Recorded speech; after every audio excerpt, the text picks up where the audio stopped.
Licha ya kwamba watu wengi tunakuwa na idea nzuri sana, yaani watu wengi tuna mawazo mazuri sana ya kufanya vitu, lakini baadhi yetu huwa tunaishia njiani, tunashindwa kufika yale malengo ambayo au kutimiza vile vitu ambavyo tunatarajia kuvifanya. Kwa nini?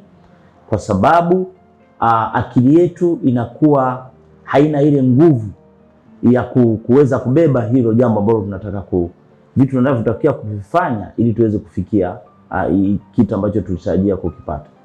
Lakini kingine ni kwamba baadhi yetu tunakuwa hatuna uwezo, hatuna commanding power kwenye akili yetu. Yaani ili uweze kufanya jambo inabidi akili yako ianze kuliona hilo jambo kama tayari. Ile imagination, visualization, lazima akili iwe na utayari wa namna hiyo. Sasa kwa namna gani akili inatakiwa iwe na utayari? Inatakiwa uwe na imani.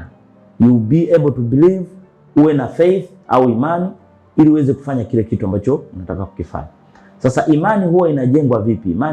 Imani haijengwi kwa facts au kwa ukweli. Imani inajengwa kwa ile uwezo wa akili au nguvu yako ya akili ili uweze kujiamini na kuwa na imani. Inajengwa na tabia ndogo ndogo ambazo utakuwa unazifanya kila siku.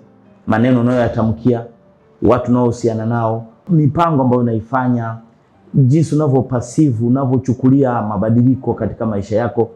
Hivyo ndio vinatengeneza imani yako na kuwa na commanding power ya akili yako ili uweze kufanya hivyo jambo. Kwa hiyo ni muhimu sana.